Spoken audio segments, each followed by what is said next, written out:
Hey Guys, guys, welcome welcome back back to to the the Spilling Spilling Faith Faith podcast. podcast. This is episode 2. Yes, our first official episode, like a sit down talk, and you'll get to hear how much of a chatterbox we are away from Yes, everybody. in the comfort of the living room. Yes, not after our first podcast, we were just talking about. We had lots of people come up and be like, "Oh my gosh, y'all done so great speaking." And I'm like, "Little do you know, it's because we are in my living room, comfortable. We have Yes, Tilly here with us. That makes things easier because um, if it comes to public speaking, I'm a nervous wreck. yes. I'm just my voice starts shaking. I feel like I could pass out. I get hot flashes. My voice is shaking right now. I'm Yes, shaking in my I boots. can say that it is totally different. I think Yeah. what helps me is I refuse to go back and watch anything. So I don't know, like after we film it, I will not go back and rewatch it. Yeah. Blake, the day after we had posted it, he was watching it, sitting in here, and I walked in the next day when I was getting ready for work, and I heard it, and I was like, "Turn it No, off, turn it just off. listen to it later," because I Yes. instantly started cringing because I hate the way my voice sounds. Like I feel like it sounds like pure cornbread coming through, and I'm like, I can't deal. You're gonna have to watch it when I'm not around because it makes my anxiety go through the roof. Yes. But this podcast is going to be about Chloe's testimony and kind of sharing her story, um, pre-cross, whenever she was younger, kind of like her relationship, growing up with it, the struggles that she went through, and, kind of how things are now and the struggles she faces every day, and just sharing her story with that. So, Yeah. So this is something that I've been praying about for a while, and it's not just something I'm gonna start yapping about. This is something that is very hard to talk about, but I know needs to be talked about because I know that I'm not alone, and I know that I'm not the only girl or anybody that has went through this. Um, so kind of starting in my childhood. I grew up Church of Christ, but I don't remember start going to church until either first or third grade. I really can't remember. I feel like y'all went to church like for like Easter and Christmas and stuff, Yeah. but she's talking about like as far as like being like a regular member, like it being Mhm. like a regular Sunday, going to church Wednesday nights, like being Yeah. actively involved. Yeah. And even when we started going, I kind of felt like, to me personally, that it was just kind of a check the box thing. Like, oh yeah, we went, we sang the song, we prayed, and we left. You Yep. know. And it was just like, okay, next thing, what are we doing? And because kind of at home, I didn't really hear much about Jesus, and again, checking the box, we prayed before meals and whatever, but other than that, it was not really much about God. The most that I heard, I guess, was at church or, from It our just felt kind grandmother. of like, and I can get that, in a sense. It was just whenever I go to church on Sundays, when I go to church on Wednesdays, Hmm. that's enough Jesus to last me the week. Like, I Right. don't feel like it, had to be a regular topic. And that's not necessarily like bashing like our parents or anything. Oh, no, Because I'm not sure at there all. was moments, that it was sat down and like had a conversation. Like, and especially as I got older, I really remember like me and mom Hmm. have conversations all the time about Jesus and our faith and, Right. different things that we go through. But like in that moment, yeah, just kind of like, you go to church and it was like, okay, well, we got the Jesus that we need for the week. We went Sunday, we Yeah. went Wednesday, and we don't really need to do anything at home type Right. thing. Yeah. And then, we just started going to church, and, I got some Christian friends. But then moving into my teenage years, I guess we could call them, I kind of strayed away from God, and I still went to church, and I really don't think anybody around me kind of knew. I felt like I was kind of good at hiding it a little, faking it. But I got into a really bad relationship from 14 to 16. So it was 2 years on and off. And y'all, this is not bashing anybody, I promise. It's We're not not at saying all. any names here. No, for their Don't go digging respect. on Facebook. No, because you won't Look. find anything. But I just got in a really bad relationship that took every ounce from me. Um, and I'm a very happy person. If you know me, you know that I'm always happy and joyful, and you don't see me upset unless something really bad has happened. But anyways, it took every ounce of everything from me, took me away from God. And my faith was not strong enough to say no to those things. Um, and I did some stuff with that guy that I'm not proud of at all. And y'all, now I'm okay. We're good. Like, I know that I'm forgiven, but it took me so long to forgive myself. Um, and like, I knew that God had forgiven me, but me myself, it was something that like I thought about every single day. And y'all are gonna see me cry, and I'm not a crier, but you're gonna see me cry on this podcast. It's okay. Um, We're here. We're being real. yes, real raw emotions. It's something that like I thought about every day. Something that kept me from going to sleep. And while I was in this relationship, it was just y'all. It was so bad. Um, I just I literally prayed to God that my mama would just know everything that was going on in that relationship just so she could pull me out of it. And yes, I knew that I would be in so much trouble. But y'all, when I tell y'all that I prayed my mama would know what I was doing, it was just, and then, like, she knows now, we've talked about it, we're chilling. But when she finally found out, y'all, it was like a relief. But I felt like I could not tell anybody. And this is not bashing anybody either. But I feel like growing up, I couldn't really talk about anything that was going on because it was like any bad thing was just kind of, you know, It was very taboo. Like it was just meant to be yeah. kind of swept under the rug. That's not necessarily saying like in our personal homes, just Mhm. like in environments. And I don't think it was an intentional thing. Right. Like, I think it was just kind of like, in one sense, just like a generational, like, I don't want to say the word curse, but just kind of like Yeah. it was just a downfall that had just been handed down from like generation to generation. That's like, okay, if you struggle with this, like that's okay, take it to God, maybe talk to that one person about it, but like Mhm. don't tell anybody else about it. Like that's just Yeah. kind of like an embarrassing thing. And that's the thing, like we want to talk about our struggles that we go through to know, that like we are going through this, to make people feel like they're not alone, like this is normal. This is stuff that people go through,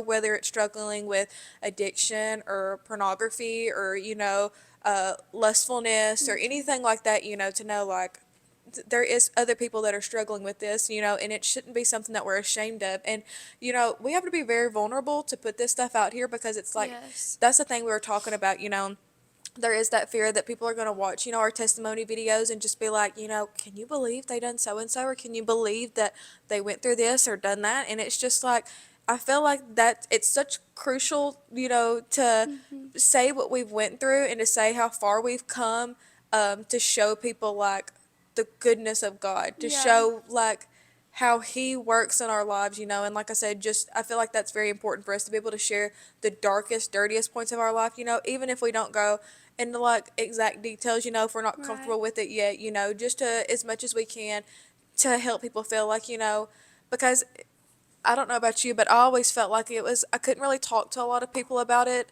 that was Yeah. in my life because I don't think they meant to, but it almost come out like they were very like holy, and Yeah. it was just kind of like, you can talk to me about it, but Kind of sweep it under the rug. yeah, like, like you almost felt like embarrassed to say Yeah. anything because I never really had a lot of people that was blunt and, very bland and just put it out there. That's like, this is the things that I went through in my Mhm. life and this is where God has brought me from. So I never really had anybody to be like, this is where I was at my lowest point and these are the things that I were involved in. So, I don't want you to be embarrassed to come and talk to me Mhm. about it.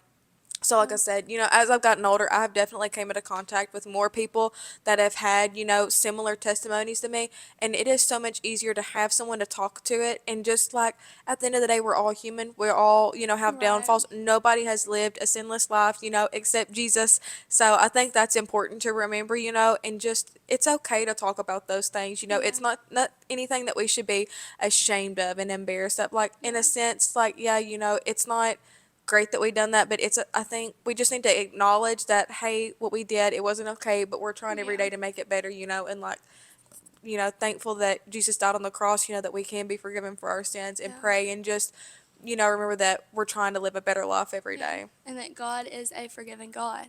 Like, He Yes, forgives so much, y'all. he forgives better than I do. Yeah, for real.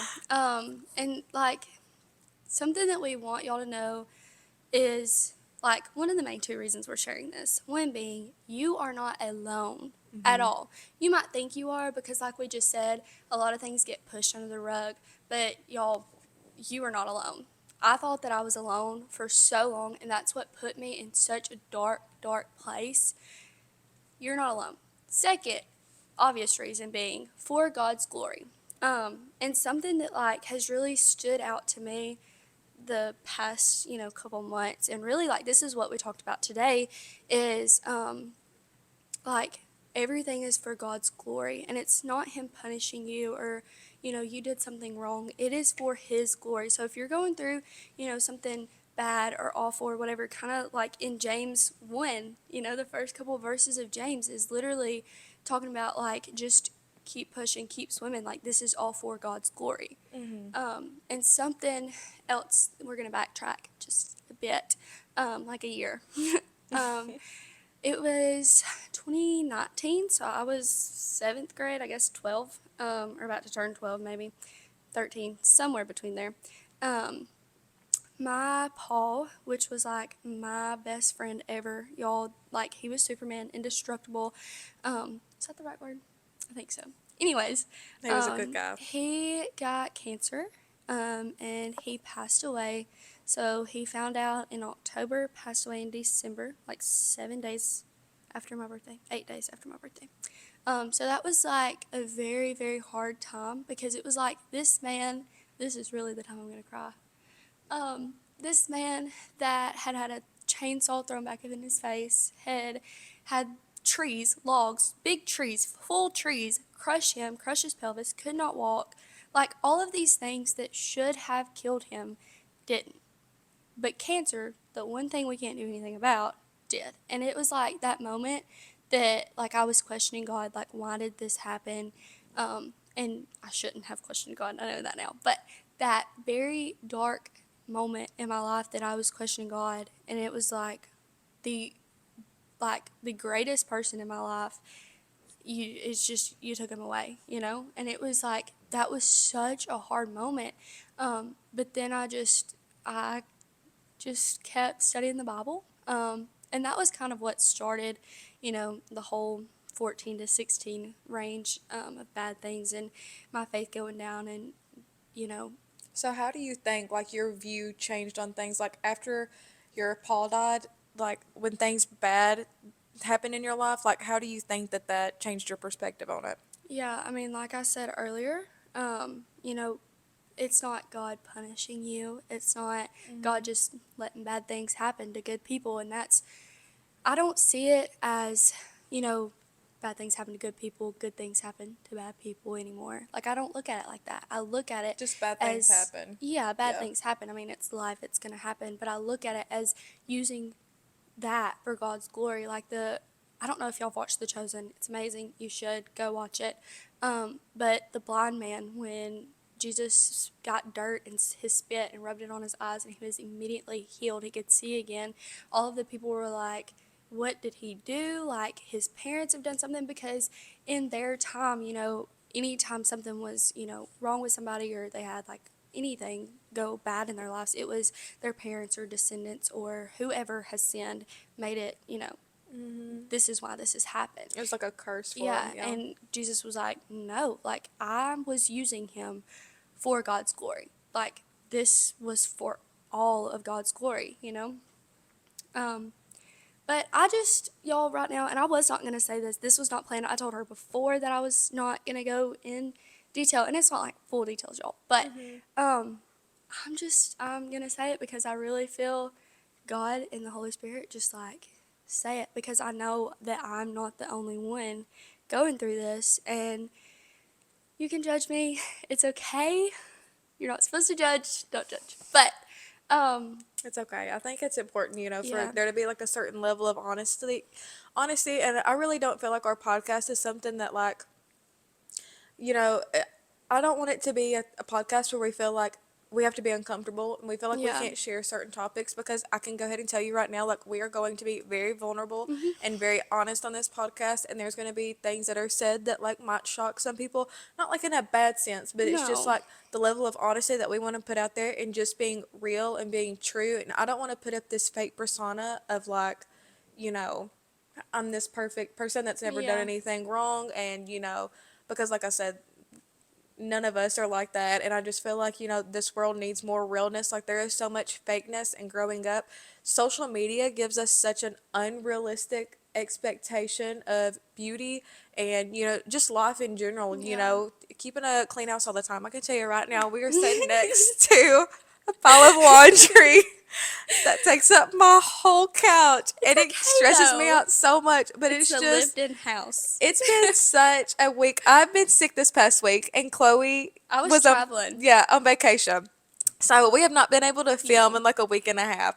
But Mm-mm. all this just to say, like I said, we're just going to be very honest, and I feel Yes. like that's important for everyone to know that, like, just go ahead and brace yourself, because there is going to be like probably a level of honesty that most people are not used to, especially coming from us. But like I said, it's just, I'm to a point in my life where it's just like, I don't want to put on this fake persona. I don't Yeah. want to, pretend, not necessarily that I've just put on like a fake persona my whole life, but Right. it's just, I'm tired of putting this guard up, and I just want to Mhm. be real and be honest and be open, because like I said, that's what this world needs more of. It doesn't need more of just fakeness and people pretending like, Yeah. your sin is worse than mine, and That rug playing has the a blame little game. too much dust under it. Just a Yes. little bit.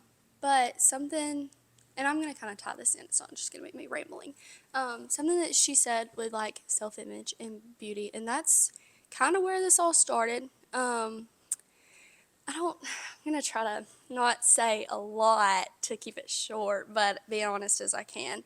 Um, there was times that it was kind of chaotic in my household. Like nothing awful, but just like, Pre-cross, just like your regular yeah, type, pre-Christian thing, and just to right. be respectful, like she said, we're not going to go into details, but it's just, Yeah. I mean, it's just going to be your typical pre-cross life Yeah. type ordeal. So there were times that like I kind of I guess to try to find my identity in other things, that being the guy that I was dating.